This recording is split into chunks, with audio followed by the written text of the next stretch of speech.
तो हम hash function की जो है वो रिक्वायरमेंट को डिस्कस कर रहे थे। जी सर।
सर आवाज नहीं आ रही है।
सर आप म्यूट हुए हैं।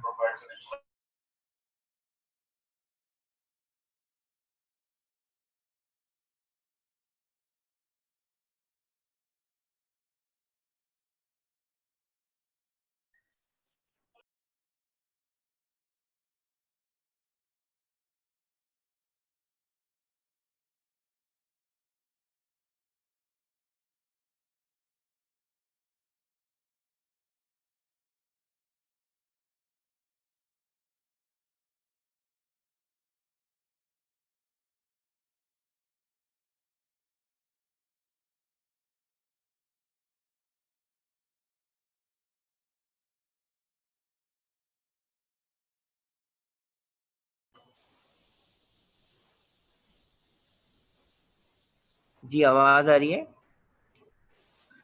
जी सर अब आ रही है। तो हम हैश फंक्शन की रिक्वायरमेंट की बात कर रहे थे कि हैश फंक्शन जो है वो किसी भी वेरिएबल साइज का मैसेज हो उसका एक fix size hash function generate होगा, जिसे हम फिक्स लेंथ आउटपुट कहते हैं। हैश फंक्शन को जनरली हम कंप्रेशन फंक्शन भी कहते हैं, डाइजेस्ट फंक्शन भी कहते हैं। तो it easy to compute hash for any given message, लेकिन किसी भी मैसेज का आप हैश निकालना आसान है। मैं एग्जांपल दे रहा था कि अगर हमारे पास एफ ऑफ एक्स है और मैं आपको एक्स की वैल्यू दूं, तो एफ ऑफ एक्स का जो आउटपुट होगा वो हम सबका सेम आएगा। लेकिन अगर मैं आपको कहूँ कि F of X equal to 27, find the value of X, तो वो एक्स की वैल्यू मे बी मेरी कुछ और हो सकती है, आपकी कुछ और हो सकती है। It depend on the degree of the equation. Multiple values हो सकती हैं। अगर क्यूबिक इक्वेशन है तो 3 पॉसिबल वैल्यूज हो सकती हैं इसकी, जो कि सेटिस्फाई करेगा दैट आउटपुट। तो given h is infeasible to find, that is y such that h of y equal to h of x है। तो इट इज इनफीजिबल टू यानी किसी भी मैसेज का एक और हैश निकालना, it is infeasible to.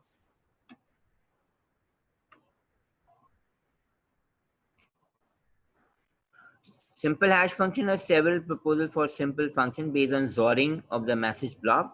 Not secure since can manipulate any message and either not change hash or change the hash also, that need a stronger cryptographic function there. Like we have some birthday attack problem that might think a 64-bit hash is secure. पहले क्या assume किया गया कि 64-bit hash जो है वहाँ पर secure hash है. But by birthday paradox is not secure, because birthday attack works thus opponent can generate a 2 की power m by 2 any message की जो length है उसे divided by 2 variation of a valid message, all will essentially the same meaning. An opponent also generate 2 की power m by 2 variation of a desired fraudulent message. तो वो आसानी से निकाल सकता है. 2 sets of messages are compared to find pair with same hash. फिर वो दोनों set of messages को compare करके वो pair value निकाल देगा with the same hash there. यानी एक hash के ऊपर दो मैसेज जो है वो वैलिडेट हो जाएंगे. इसकी probability आपकी 0.5 से ज़्यादा है. To have user sign the valid message, then suitable the forgery will have the valid signature.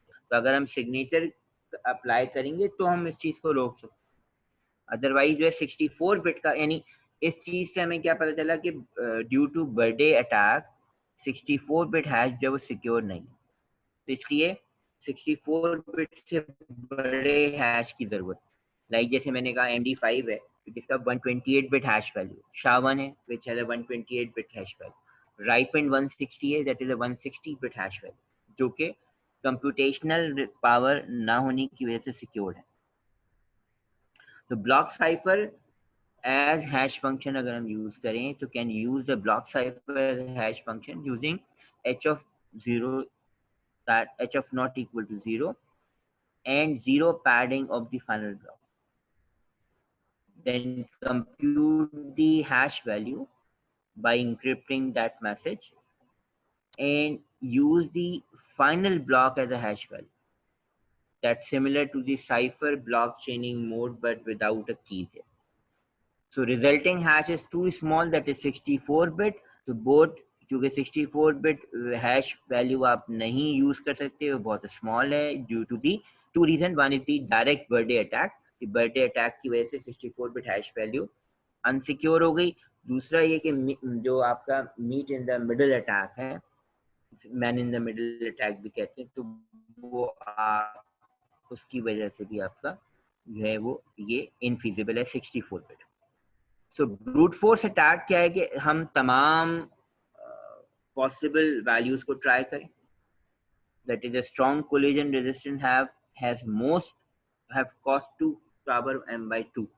Have proposal for hardware of the MD5 cracker. So 128 bit hash look vulnerable, but 160 bit better there. So MAC with known message is a MAC pair can either attack key space or a MAC, or at least 128 MAC is needed for security.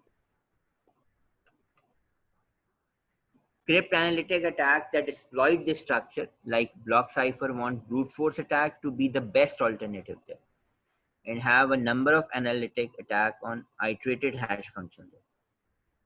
तो number of जो है वो analytic attack जो है produce कर सकता है जो iterated hash functions हैं, क्योंकि पहले एक पोर्शन पे हैश निकलेगा. For example her hash function का अपना एक फिक्स प्रोसेसिंग साइज है. जैसे MD5 है, उसका जो प्रोसेसिंग साइज है वो है, यानी ब्लॉक साइज जिसको प्रोसेस करता है वो 512 बिट है. अगर मैसेज हमारे पास 1024 बिट का है तो वो 2 ब्लॉक में प्रोसेस होगा. तो पहले एक ब्लॉक पे प्रोसेस होगा, फिर उसका जो आउटपुट होगा यानी उसका जो हैश वैल्यू होगी वो अगले वाले के लिए इनपुट बन जाएगा. लेकिन हम जो फाइनल हैश वैल्यू लेंगे वो दोनों ब्लॉक के प्रोसेस होने के बाद लें.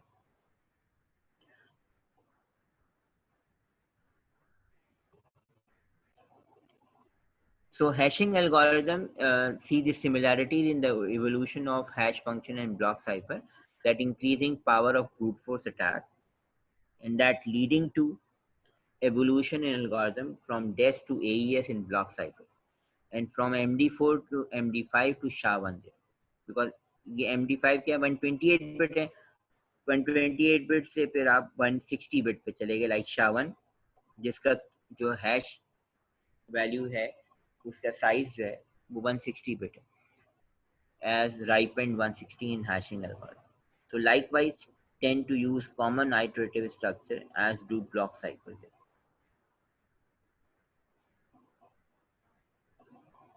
So MD5 designed by Ronald Rivest, जो हम पहले स्टडी कर चुके हैं, that latest in a series of MD2, MD4 and produces a 128-bit hash value. तो MD5 का जो hash value size है वो 128-bit है.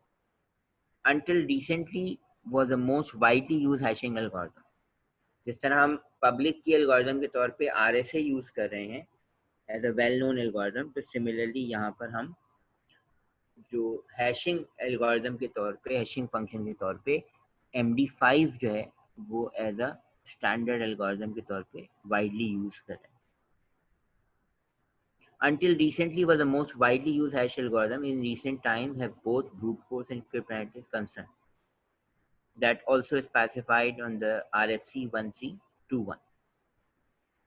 MD5 have first step in the padding message to its length. सबसे पहले आप मैसेज के ऊपर पैडिंग करते हैं ताकि आप उसको मल्टीपल ऑफ 512 बना सकें. अगर आपका मैसेज 500 बिट का है तो you need to pad 12 bit more too, ताकि वो 512 बिट बने. अगर आपका मैसेज 1000 बिट का है तो आपको 24 बिट पैडिंग करनी है ताकि वो 512 बिट बने. If you have a message 448 bit there तो आपको 64 बिट पैड करनी है. फिर दूसरे, पहला स्टेप क्या है कि आपने पैडिंग करनी है, अगर पैडिंग करनी ज़रूरी है. अगर वो 512 बिट का मल्टीपल होगा तो पैडिंग नहीं करनी, 0 बिट पैड होगी. देन आप सेकेंड स्टेप में आप लेंथ कैलकुलेट कर रहे हैं. सेकेंड स्टेप में आप जो है वो 64 बिट रिप्रेजेंटेशन में लेंथ निकालेंगे. देन थर्ड स्टेप में आप 4 वर्ड इनिशियलाइज करेंगे, जिसे हम यहाँ MD बफर का नाम दे रहे हैं, ABCD. ABCD 4 बफर हो, चारों का साइज जो है वो 32 बिट है. तो 32 bit multiply by 4 that is 128 bit. Then process a message in 16 word. फिर आप मैसेज को 512 बिट के ब्लॉक में प्रोसेस करेंगे. अगर मैसेज आपका 512 बिट से छोटा होगा तो वो एक ही ब्लॉक में प्रोसेस हो जाएगा. अगर मैसेज आपका 512 बिट से बड़ा होगा तो फिर वो 2 ब्लॉक में प्रोसेस होगा. तो जितने भी ब्लॉक में, हर ब्लॉक को आपने प्रोसेस करना है इंडिविजुअली, और एक ब्लॉक को प्रोसेस करने के लिए MD5 में 4 राउंड है. It have the 4 round of 16-bit operation on message block and buffer. Then add output to the buffer input to form a new buffer value. जब आपका एक ब्लॉक का जो आउटपुट आएगा वो अगले वाले के लिए इनपुट बन जाएगा.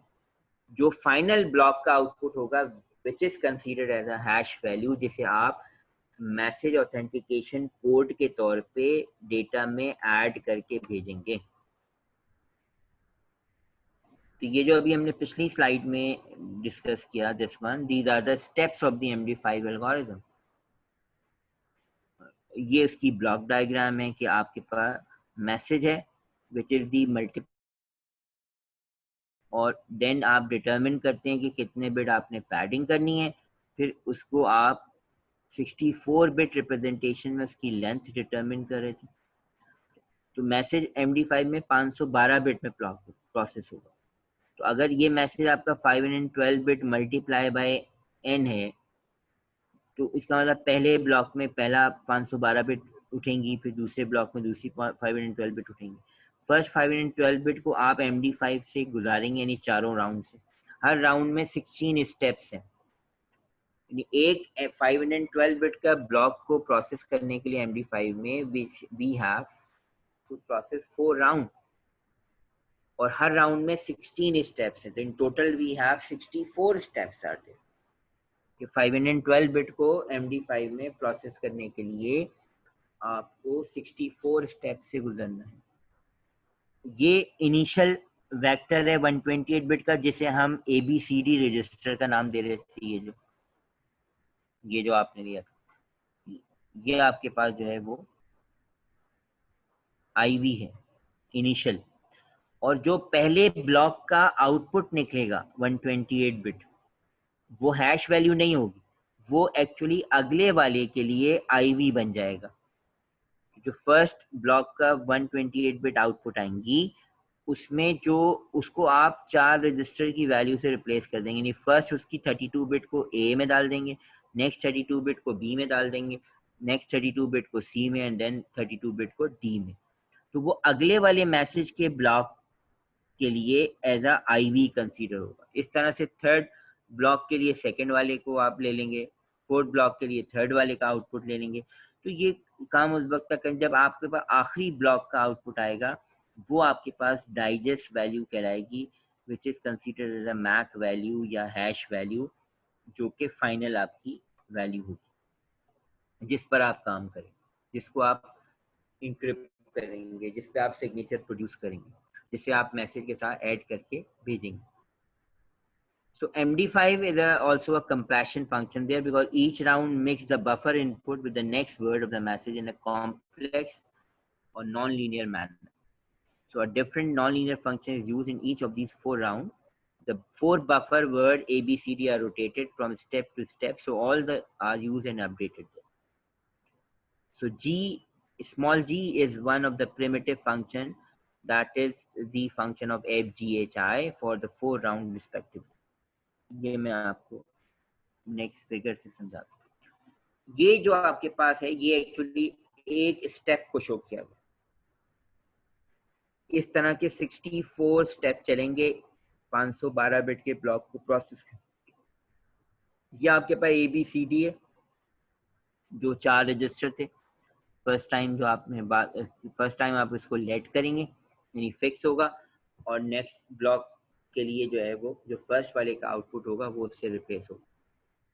तो यहाँ से ए की 32 बिट आई, वो x ऑफ k के साथ, सॉरी ये जो फर्स्ट ए की 32 बिट आई, ये स्मॉल g के आउटपुट से ज़ोर हो गई। अब ये जो स्मॉल g है वो क्या है? स्मॉल g जो है वो FGHI है।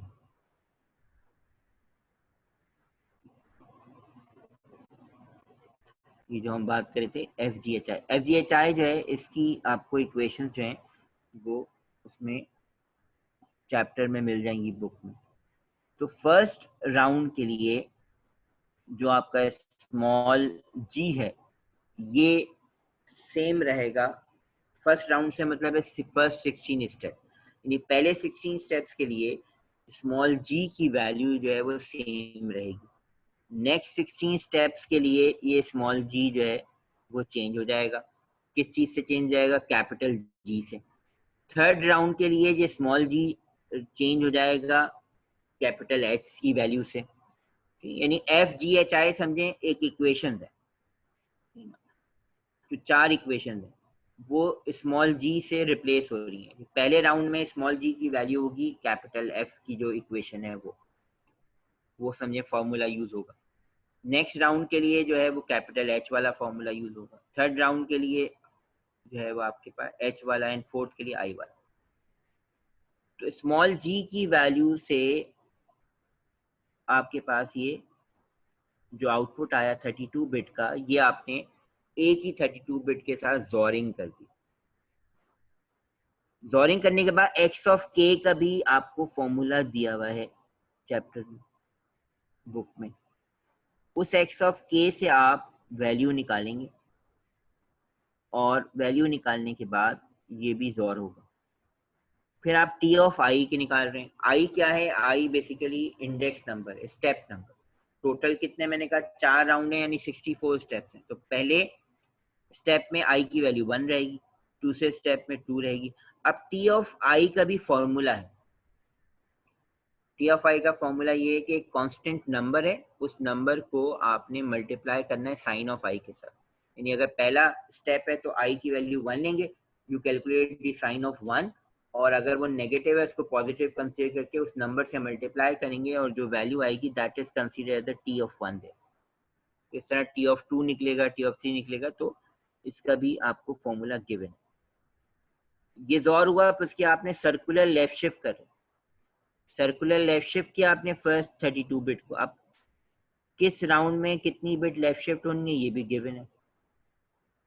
फिर आपके पास जो है वो जोरिंग कर रहे हैं आप इस ए की वैल्यू को जो प्रोसेस होके आगे नीचे आई है बी के साथ, और वो अगले स्टेप के लिए बी बन जाएगा, जो डी था वो ए बन जाएगा, और जो बी था वो सी बन जाएगा, और जो सी था वो डी बन जाएगा। तो अब यूं समझ लें अगले स्टेप के लिए आपके पास ए बी सी डी जो है वो ये हो गया, फिर आप ये काम दोबारा करेंगे। इस तरह से ये चीज जो है वो 64 टाइम रिपीट होनी है।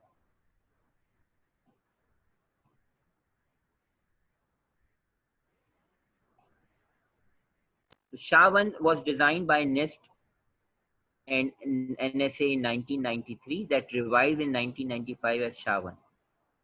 पहले उसका नाम शाह रखा गया, फिर 1995 में उसको SHA-1 कर दिया गया। That US standard for use in DSA signature scheme, तो उसको एज अ स्टैंडर्ड के तौर पे यूज कर रहे हैं because it's more secure as compared to the MD5। It produces 160 bit hash rate, जिस तरह MD5 जो है वो 128 बिट दे रहा है, तो ये 160 बिट हमें आउटपुट दे रहा है। वहां पे क्या हो रहा है, वहां पे भी 4 राउंड है, हर राउंड में 20 स्टेप्स हैं, और हर राउंड पेयर्ड राउंड है, यानी 20 multiply by 4 is 80 and 80 multiply by 2 is 160। तो इस तरह 160 बिट बनी। जिस तरह MD5 में 4 राउंड है, हर राउंड में 16 स्टेप्स हैं, तो 16 मल्टीप्लाई 4 इज 64 स्टेप। यहाँ पे जो है आपके पास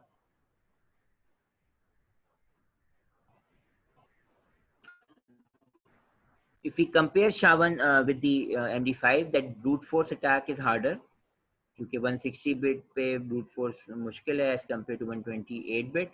not vulnerable to any known attack, जैसे कि कुछ हमारे पास अटैक थे वो जो MD5 पे अप्लाई इजीली हो सकते हैं या उनके चांसेस होते हैं, तो which is not possible in SHA-1। A little slower then MD5 because क्योंकि स्टेप्स बढ़ गए हैं, पहले वहाँ 64 स्टेप्स हैं, यहाँ 80 स्टेप्स हैं। Board design is simple and compact and optimized for big Indian problem there, that versus in CPUs which is optimized for little Indian there.